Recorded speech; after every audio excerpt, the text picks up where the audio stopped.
Olá, galera. Vamos aqui começando mais uma aula de redação, certo? Onde a gente vai ver várias dicas, certo? Da redação dissertativa argumentativa.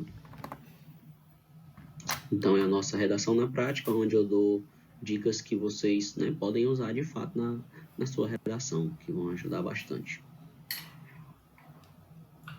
Então, vamos recapitular que na redação do Enem, você deve entender a proposta da redação, escrever sobre o tema, claro, né?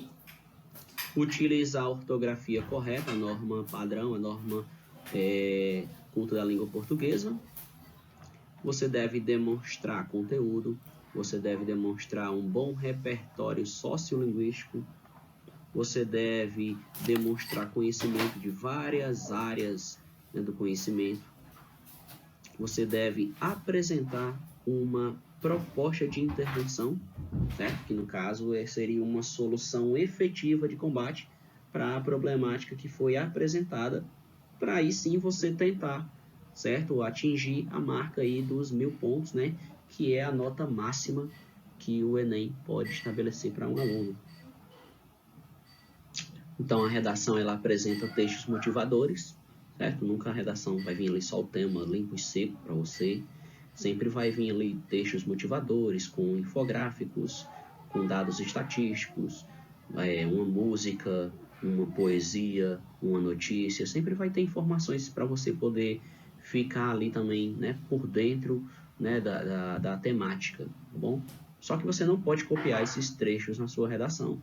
Você pode usar, certo, esses textos motivadores para você ficar esclarecido, né, do que se trata. É importante ler, certo? Não vai achar que, esse tema aqui eu sei, e já vai direto. Não, porque muitas vezes o texto motivador é o que vai te dar um norte, certo? Para você desenvolver a redação. Então, você não vai copiar trechos do texto, trechos do texto motivador, certo? Você pode usar algum dado estatístico, depois você comenta, né, com o seu parecer sobre, tá bom? Então, você pode até usar os dados, porém, o ideal é que a redação seja escrita partindo do seu conhecimento. Então, não existe assim uma regra, né, de quantas linhas, certo? Existe a regra seguinte, que tipo, menos de 8 linhas, certo? O corretor, ele não é obrigado a corrigir, você é zerado, tá bom? Então, para pontuar, né, de 8 linhas para cima, só que é lógico, claro que você querendo atingir uma nota, né, uma nota legal, você não vai fazer só isso. Então, a indicação é que você tente ali ficar na casa ali das 25 linhas, né, no máximo 30, né, não pode extrapolar as 30 linhas, né, senão é considerado rasura. Tudo que passar, o corretor não leva em consideração além da rasura. Então, o básico, né, são 3 parágrafos, é o que a regra da dissertação passa para a gente. Uma redação tem que ter introdução, desenvolvimento e conclusão. Porém, como nós estamos trabalhando, certo, com a perspectiva de fazer, né, concursos, né, porque o Enem é um concurso, certo? A prova do IFCE, por exemplo, é um tipo de concurso, né? Então, você tem que fazer 4 ou 5 parágrafos na sua redação. E aqui na escola a gente vem trabalhando, né, com essa perspectiva aí de 4 parágrafos, tá bom? Mas quem tem a habilidade de fazer 5 parágrafos também, beleza. Então, não existe aí uma regra específica, mas uma divisão, né, bem estruturada dos parágrafos seria aí na introdução 4 a 6, onde na introdução você tem que colocar o tema e a tese, certo? No segundo parágrafo, desenvolvimento, você pode colocar de 6 a 9, onde você não pode esquecer tópico frasal, argumentos e encerramento. Terceiro parágrafo, também de 6 a 9, onde você não pode esquecer de colocar uma alusão histórica, de colocar prós e contras, de colocar causas e consequências, exemplificação, enumeração, comparação. Existem vários modelos de desenvolvimento que a gente vem vendo no decorrer das aulas. E na nossa conclusão, você não pode esquecer da proposta de intervenção, certo?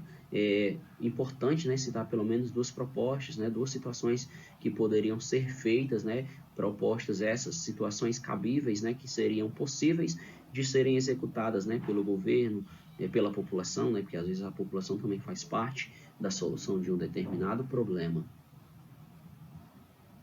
Bom, a redação do Enem ela aborda problemáticas sociais e ambientais do Brasil. Certo? Então, sempre vão ser temas voltados para o Brasil, né? Por isso que é Exame Nacional de Ensino Médio. Então, é um assunto de âmbito nacional. Muitas vezes eles gostam de pegar um assunto que ele é de interesse social, nacional, porém é um assunto que não está sendo tão debatido, né? Tá sendo um pouco esquecido, deixado de lado. Então eles têm essa característica, tá bom? Então não é tão comum você ver na redação do Enem um tema que está sendo super falado, como por exemplo, né, a gente está vivendo um período de pandemia, coronavírus, né?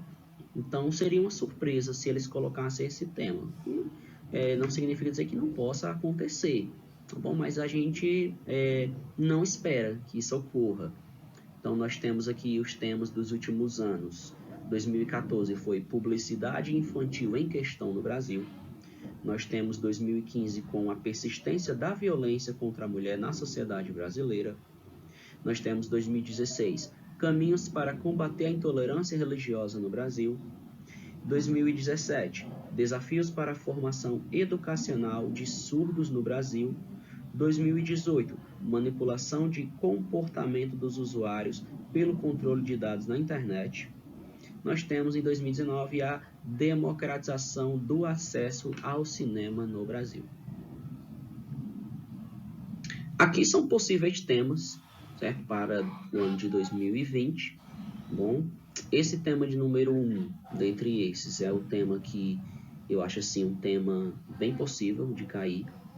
Se caísse não seria, né, tanta surpresa, que é acessibilidade para deficientes visuais e auditivos na TV, internet e streaming.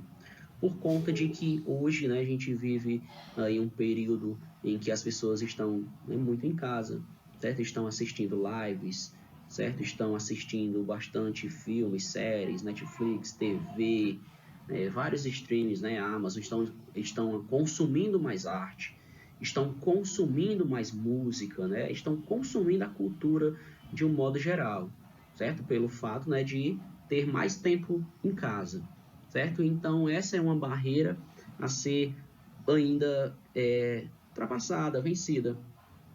Nem sempre os deficientes, né, visuais, auditivos, têm a possibilidade de ir ao cinema, por exemplo, ter um fone de ouvido, certo? Para quem é deficiente visual, ou até mesmo, né, nos cinemas, por exemplo, ter um, um, um instrutor de Libras, certo? Ter um instrutor de Libras, certo? Para quem é deficiente auditivo.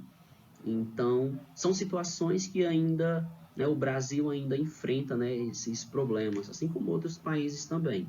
Então, tanto no cinema, quanto na televisão, na internet, nos streams, essas pessoas que tenham uma deficiência, elas precisam ser inseridas na sociedade, elas precisam também fazer parte e consumir, certo? E ter a opção, né, de poder participar, né, de consumir esses produtos, esses serviços. Temos o conceito de família, né, diante de um governo mais conservador, podemos dizer assim. Temos aqui também esse tema 3, o aumento da depressão entre jovens, certo? Então, a prova do Enem é uma prova para jovens, certo? Então, poderia ser uma temática, né, a cair. Expectativa de vida, né, a gente sempre espera caia. Preconceito linguístico, inclusão e exclusão digital, né? Por exemplo, nesse período de pandemia, muitos jovens estão tendo aula, né, por videoconferência, certo? À distância, né, o EAD, o ensino à distância, mas infelizmente ainda no Brasil muitos jovens não têm o acesso à internet, certo? Então é a exclusão digital. Nem todo mundo tem essas ferramentas e essa possibilidade por conta da desigualdade social. Nós temos a maioridade penal, né, a redução ou não da maioridade penal, que é um tema que poderia cair, certo? Nós temos o distanciamento social, como enfrentar os desafios do novo normal. Sabemos que quando passarmos dessa situação, a gente vai ter que mudar o nosso comportamento, o nosso estilo de vida, os nossos hábitos, certo? Enquanto não tivermos, por exemplo, uma vacina, né? Para uma vacina em massa, né? Um tratamento em massa, né? Para que a gente sinta-se seguro novamente. Então, é um tema que poderia cair, certo? É um tema que seria atual, certo? Eles, como eu disse, não costumam colocar um tema assim, né, tão evidente, né, tão na cara. Porém, é claro, a gente também tem que estar atento às atualidades, porque pode ocorrer. Temos aqui também o 9, que é o aumento das ISTs entre jovens, né, que essa sigla antes era DST, que eram doenças sexualmente transmissíveis, né? Hoje essa sigla DST, ela está ultrapassada, certo? E hoje se utiliza a expressão IST. Então, hoje o termo mais adequado é infecção sexualmente transmissível. Agora nós temos frases, né, prontas para você usar na sua redação, certo? Tanto na introdução quanto no desenvolvimento e na conclusão, certo? São frases que te ajudam bastante. Eu costumo dizer que a redação é como um quebra-cabeça, que aos poucos, né, você vai montando, certo? Você coloca uma tese, um tema, um tópico frasal, argumentos, um encerramento, certo? Você vai montando a sua redação e muitas vezes você ter frases, né, dessas te ajudam bastante, como é de conhecimento geral, né, os termos mais comuns que se começam, né? Então, mesmo que você não comece exatamente com uma frase dessa, mas você tem uma certa noção de quais seriam os melhores modos de começar. Cogita-se com muita frequência. Todos sabem que no Brasil há tempos observa-se, muito se discute a importância de, não raro toma-se conhecimento por meio de, né? Ao contrário do que muitos acreditam. Então, existem situações de refutação, certo? Existem situações de afirmação, existem diversas frases, certo? Para diversas situações. Então, são frases, né, que eu gosto sempre de imprimir uma folhinha com essas frases para passar para os alunos. Temos as frases de desenvolvimento para parágrafos de trajetória histórica, que é quando você vai fazer uma alusão histórica, né? Antigamente, em consequência disso, nota-se, percebia-se que, né? Você pode colocar o atualmente observa-se que, aí depois você faz uma retomada ao passado, né, na história. Você pode também, entre os parágrafos de desenvolvimento, né, porque você vai colocar no mínimo 2 ou 3 parágrafos de desenvolvimento, você pode ligar esses parágrafos com conectivo. Você deve ligar esses parágrafos com conectivo. Além disso, outro fator existente, da mesma forma, outra preocupação constante, ainda convém lembrar, por outro lado, porém, mas, contudo, todavia, no entanto, entretanto. Então, é interessante você utilizar os elementos coesivos corretamente. Ainda falando em frases de desenvolvimento, né? Nós também podemos usar as frases para parágrafos de causas e consequências, né? Então, ao se examinar alguns aspectos, você cita os aspectos, verifica-se que, aí depois você diz a consequência. Podemos mencionar, por exemplo, né? Outra situação é, em consequência disso, vê-se a todo instante, e você insere a sua ideia. Frases para parágrafos prós e contras. Por exemplo, alguns argumentam que, além disso, isso sem contar que outros, porém, há registros históricos de, porque determinadas situações você pode ser a favor ou contra. E a sociedade, em muitas situações, fica a favor ou contra uma temática, tá bom? Então, é importante você ter esses recursos. Outras frases também que você pode usar.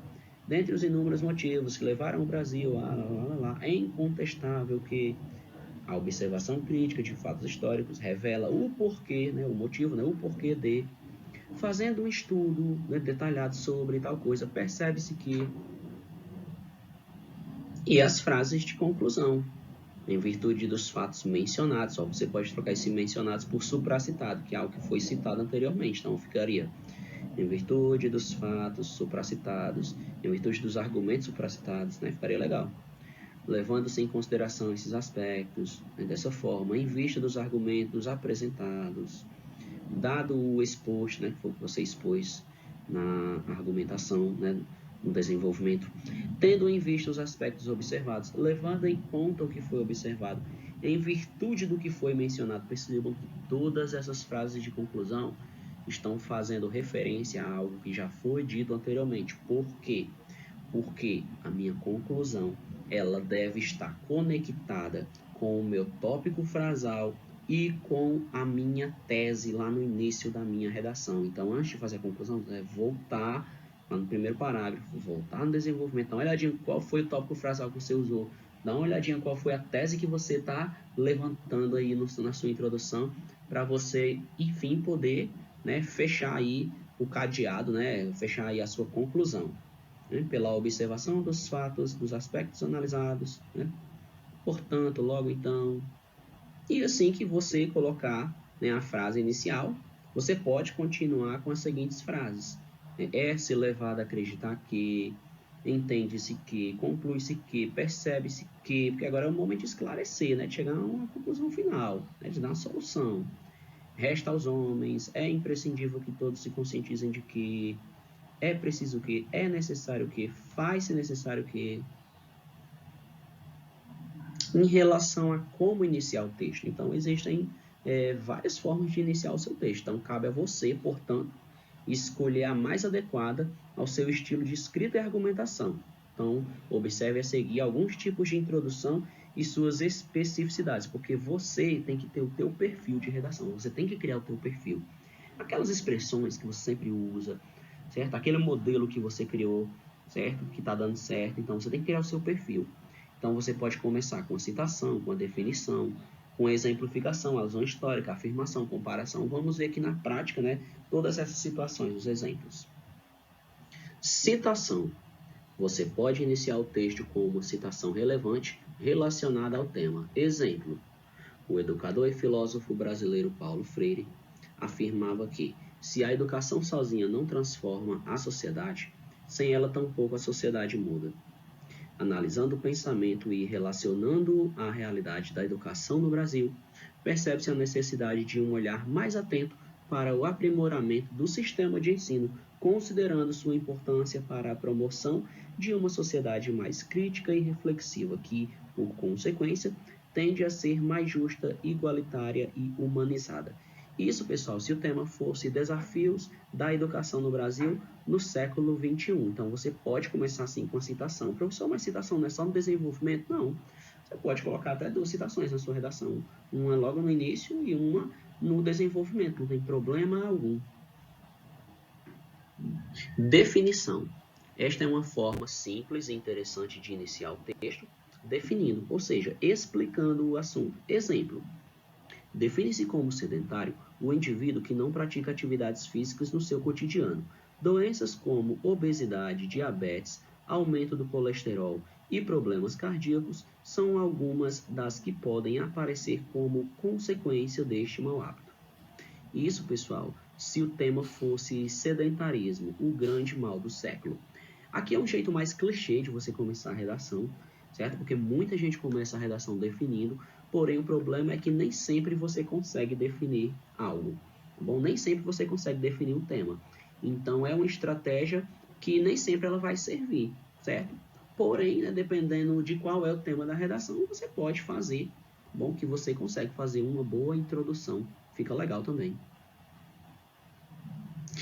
Temos a exemplificação. Nesse caso, você inicia o texto com algum dado estatístico, uma notícia, lei ou conhecimento de mundo que diz respeito ao tema. Então, vamos aqui, ó. Segundo a Constituição Federal de 1988, no seu artigo 196, é dever do Estado garantir o acesso à saúde, bem como é responsável pelas medidas públicas para zelar pelo bem-estar físico de todos os cidadãos brasileiros. Assim, faz-se necessário que o poder público atente-se para o sedentarismo enquanto situação que põe em risco a saúde de milhares de cidadãos no país. Aqui, ó, é o tema sedentarismo, o grande mal do século. Pessoal, muito bom aqui, ó, começar com um exemplo da Constituição. É muito bom você citar uma lei, certo? Você citar um artigo da Constituição, porque isso significa que o que você está falando está sendo amparado por lei. Isso, claro, se você estiver indo, né, na mesma linha, no mesmo raciocínio do que a lei está dizendo. Então, todo estudante que vai fazer redação, dissertação argumentativa, tem que ter um bloquinho de anotações com alguns artigos, com alguns trechos, com algumas leis importantes. Quais são as leis? Eu vou decorar a lei. É importante você saber alguma coisa sobre o Estatuto do Idoso, o ECA, que é o Estatuto da Criança e do Adolescente, né? Sobre as leis pétreas, bom? Sobre tudo que diz respeito à honra, Bom, então é importante você ter alguns trechos da Constituição anotados e sempre praticar, certo? Para que aí você consiga memorizar, né, alguma coisa, né, pequenininha mesmo, para que aí você consiga desenvolver depois um comentário sobre. A alusão histórica. Nesse modelo de introdução, você apresenta um fato histórico que remete ao tema e compara-o à discussão na atualidade. O Enem cobra do aluno a capacidade de demonstrar conhecimentos de mundo em um bom repertório sociocultural, fazendo desta alternativa uma boa forma de dar credibilidade à sua argumentação. Então, olha, eu já disse, né, que uma alusão histórica não pode faltar na tua redação, certo? Então, se você já quiser começar com a alusão histórica, também pode. Então, vamos ver aqui, ó, como que ficou legal essa alusão histórica. A intolerância religiosa é um problema recorrente na história da humanidade. Ele começou aqui com uma afirmação, certo? Esse aqui é o meu tema, né? A minha tese aqui que eu estou levantando. Na Idade Média, por exemplo, os tribunais do Santo Ofício, também chamados de Inquisição, julgavam e condenavam as pessoas que não acreditavam na religião católica. Olha que legal que eu fiz aqui, ó. Eu coloquei aqui, ó. Na Idade Média, por exemplo, os tribunais do Santo Ofício, aí depois que eu disse tribunais do Santo Ofício, o que foi que eu fiz? Eu coloquei um travessão como aposto e disse assim, ó, também chamados de Inquisição, e coloquei outro travessão. Esse recurso, ele é chamado de aposto. O professor também poderia ser duas vírgulas, né, no lugar da travessão? Sim, poderia também ser duas vírgulas. Porém, as vírgulas, todos os alunos usam. O aposto, nem todos os alunos usam. Então, você tem que ser diferente na sua redação, certo? Então, não é que você vai fazer isso direto, mas uma vez você usa um aposto, certo? Aí depois você usa uma vírgula, certo? Para situações do tipo, né, que são explicativas. A tua redação, ela tem que ter um repertório, né, tanto nas ideias quanto estruturalmente falando. Aí vamos aqui, ó, onde fez ponto, ó. Apesar de o Brasil ser um país laico, tem-se atualmente um contexto análogo a essa situação. Ainda persistem os casos de discriminação e preconceitos sofridos por algumas religiões. Então, ó, importante, ó, citei aqui a intolerância religiosa, certo? Citei que esse problema vem desde a Idade Média. Depois, mostrei que aqui no Brasil nós somos um país laico, isso significa que nós não temos uma religião oficial. Hoje, professor, mas nós não somos um país cristão, né? Nós temos feriados cristãos também.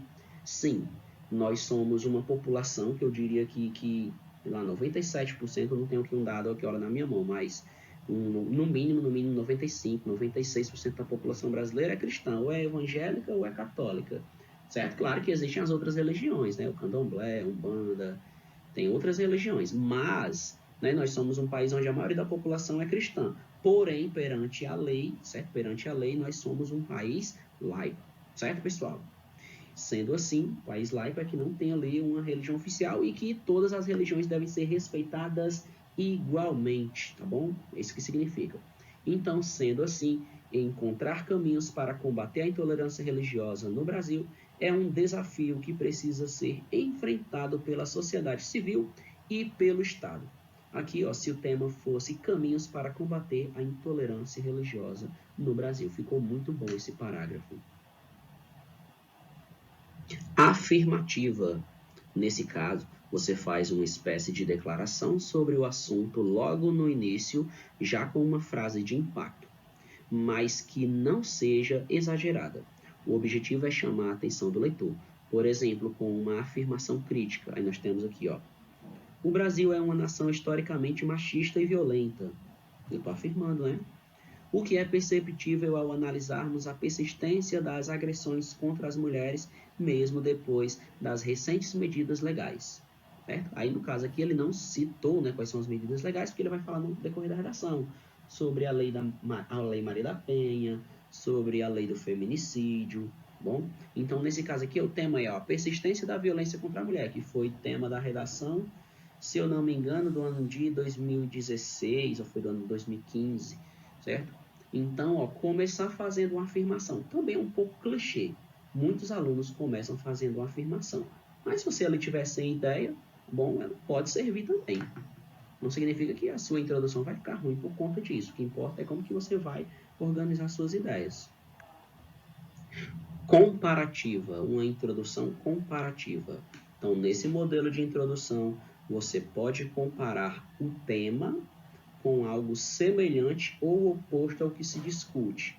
Por quê, pessoal? Não obrigatoriamente você só precisa comparar situações opostas. Você pode fazer uma comparação entre ideias que são semelhantes, tá bom? Pode ocorrer também. Vamos olhar aqui o modelo que a gente tem, ó. Os Estados Unidos, referência em desenvolvimento tecnológico, são um bom exemplo de que a educação de qualidade e com a valorização adequada gera bons frutos. Em contrapartida, no Brasil a realidade tem sido bem distinta. O baixo piso salarial dos professores explicita essa falta de reconhecimento aos profissionais da educação. Tal desvalorização é fruto de baixos investimentos governamentais aliados ao passado histórico brasileiro. Percebo que na minha redação ela tem 3 períodos, certo? A redação tem que ter pelo menos 3 períodos, uma redação bem construída. Vamos ver aqui, os Estados Unidos até bons frutos é um, aí em contrapartida até distinta é outro, certo? Aí eu tenho aqui o baixo salário até educação, tem um outro e tenho mais um, tenho 4 períodos aqui.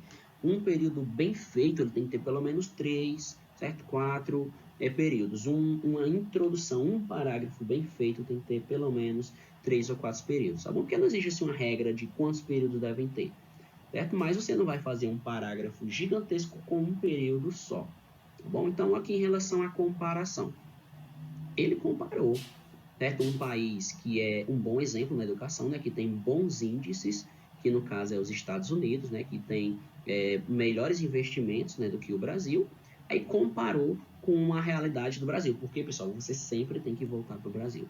Você pode citar outro país, né? Você pode citar outra nação como exemplo positivo ou negativo, mas depois você tem que voltar para o Brasil, porque a redação é sobre o Brasil. Você não pode se empolgar, certo? E falar a nível global apenas. Você tem que focar no nosso país, certo? É isso que o Enem quer de você. E depois, né, eu digo, em contrapartida eu vou fazer a comparação, mostrando que o Brasil vem na contramão, né? Os professores com salários baixos, né, pouco investimento, desvalorizados, né? Eu vou citar diversas coisas que foram opostas do que eu havia dito, lembrando que essa comparação não obrigatoriamente precisam ser de coisas contrárias, podem ser de coisas semelhantes também, não foi o caso aqui agora. Bom, agora vem uma situação da redação que é o senso comum, que é uma coisa que você deve fugir, né, da sua redação, que é o senso comum. Então vamos lá, o que seria esse senso comum e senso crítico? Então vamos começar pelo senso comum. Senso comum são ideias que se desenvolvem em uma sociedade e fazem parte da herança cultural de cada povo. Tipo as tradições, certo? Os costumes, os conceitos, as crenças, os dogmas, as superstições, né? Até mesmo na religião, os gostos e modas, os comportamentos e ideias que passam de geração em geração pela própria família ou pela sociedade. Aqueles costumes que a gente aprende com os nossos avós, certo? Aqueles provérbios, né, que são ditos, certo? São situações que muitas vezes não são comprovadas cientificamente, certo? Mas as pessoas têm como uma verdade. Então, as ideias no senso comum são aceitas pela população como verdades sem questionamentos, que tipo, é uma coisa que todo mundo sabe. Como, por exemplo, na redação, professor, seja mais claro aí, na redação, por exemplo, quando a gente diz assim, né? Hoje em dia, a violência no Brasil está muito grande, né? As alunos fazem muito isso, né? Está faltando investimento. Sim, galera, isso é senso comum. A gente sabe que a violência é grande, a gente sabe que falta investimento, a gente sabe que tem que investir mais. Mas se você falar só isso, é senso comum. Todo mundo sabe disso, tá bom? Ninguém vai questionar. Isso aí realmente é verdade mesmo, certo? O que você tem que fazer é usar o senso crítico, tá bom? Que eu vou já explicar como que funciona esse senso crítico. Então, vamos lá. Ainda falando do senso comum, geralmente essas ideologias são facilmente aceitas por causa da sensação de estarem com a razão, por fazerem parte da maioria, né? Então, quando eu digo que o país está violento, né, que o país está precisando de mais segurança, isso aí é verdade mesmo. Só que eu tenho que usar outras palavras para dizer isso, que no caso eu tenho que usar o senso crítico. Mas o que seria esse senso crítico? Então vamos lá, senso crítico não é a capacidade de sair por aí criticando as pessoas. Então, vão achar que senso crítico é você criticar os outros. Você criticar os gostos, nem as ideias dos outros, não é nada disso. Então, vamos lá. Senso crítico é o principal fundamento da filosofia, certo? E significa a capacidade de questionar e analisar de forma racional e inteligente. Bom, é o diálogo, né, também. Através do senso crítico, o homem aprende a buscar a verdade do questionamento, né, e refletindo também profundamente sobre cada assunto.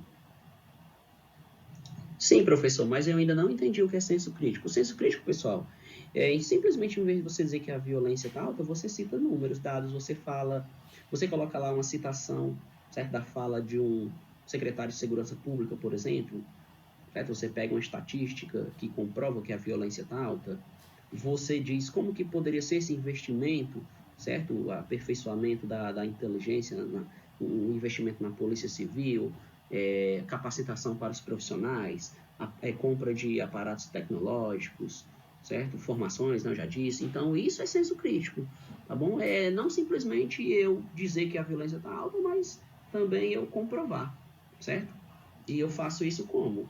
Com dados, estatísticas, citando livros, citando pensadores, filósofos, parafraseando, né, utilizando uma alusão histórica, tá bom?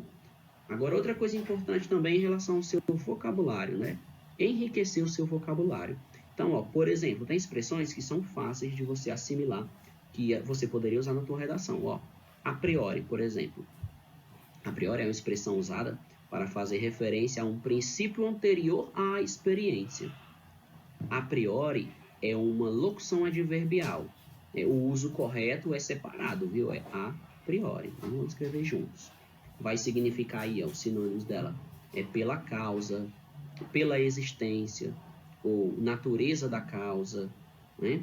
Inferem-se os efeitos. Então, são sinônimos aí desse a priori. Exemplo, ó.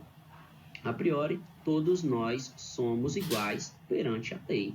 Certo? Então, isso aí é uma verdade, né? Perante a lei, nós somos iguais. Então, a priori, vai ser aí uma expressão, né, usada para fazer referência a um princípio anterior à experiência. Então, você pode utilizar essa expressão facilmente.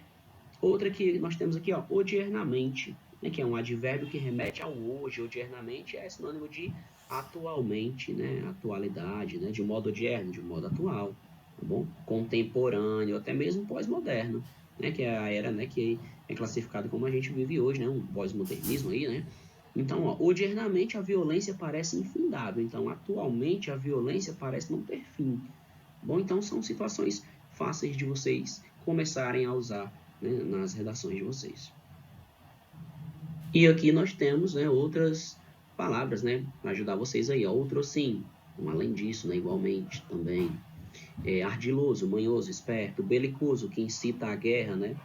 Se for falar, por exemplo, de redes sociais, né? Se for um tema assim, falando sobre os haters, né, das redes sociais, você pode usar essa expressão belicoso, né? Que está incitando a violência. Dilapidar, desperdiçar, estragar, destruir, engodar, mentir, enganar, né? Ó, bem legal de você usar. Fenecimento, fim, término, fugaz, passageiro que passa rápido, frugal, simples, omiso, é um refúgio, né? É um abrigo, um esconderijo. Ignóbil, uma pessoa sem caráter, né? Algo vergonhoso, uma atitude vergonhosa. Incólume, intacto, né? Inócuo, inofensivo. Pacóvio, imbecil, ignorante. Perdulário, que gasta mais. Então, são expressões que você pode começar a adotar na sua redação. Importância das citações filosóficas. Na hora de construir os seus argumentos, é interessante embasá-los com afirmações e teorias de autores consagrados. Nos casos das redações da área de humanas, saber algumas citações filosóficas pode enriquecer a construção do seu texto e torná-lo consistente para o leitor. Então vamos lá, aqui algumas citações aqui para vocês, ó, sobre a educação. Nós temos: se a educação sozinha não pode transformar a sociedade, tampouco sem ela a sociedade muda. Paulo Freire, né? Temos aqui um sobre política. A política é a arte do possível. Nós temos uma sobre sociedade. Claro, galera, sempre que você usar a citação, né, você demonstra na redação de quem é essa citação, tá bom? Uma aqui sobre sociedade. A natureza fez o homem feliz e bom, mas a sociedade deprova-o e torna-o miserável. Então, novamente, nós temos outra citação aqui do Rousseau, que é: a natureza fez o homem feliz e bom, mas a sociedade deprava-o, torna-o miserável, né? Temos aqui globalização. A globalização encurtou as distâncias métricas, aumentando muito mais as distâncias afetivas. Economia global. Nós temos: o governo do Estado moderno é apenas um comitê para gerir os negócios comuns de toda a burguesia, né, do Karl Marx. Temos uma sobre desigualdade social. O Brasil, último país a acabar com a escravidão, tem uma perversidade intrínseca na sua herança, que torna a nossa classe dominante enferma de desigualdade e de descaso. É uma frase aí do antropólogo Darcy Ribeiro. Sobre juventude, o que deve caracterizar a juventude é a modéstia, o pudor, o amor, a moderação, a dedicação, a diligência, a justiça, a educação. São estas as virtudes que devem formar o seu caráter, né, do Sócrates essa. Sobre meio ambiente, nós temos: inteligência é a habilidade das espécies para viver em harmonia com o meio ambiente.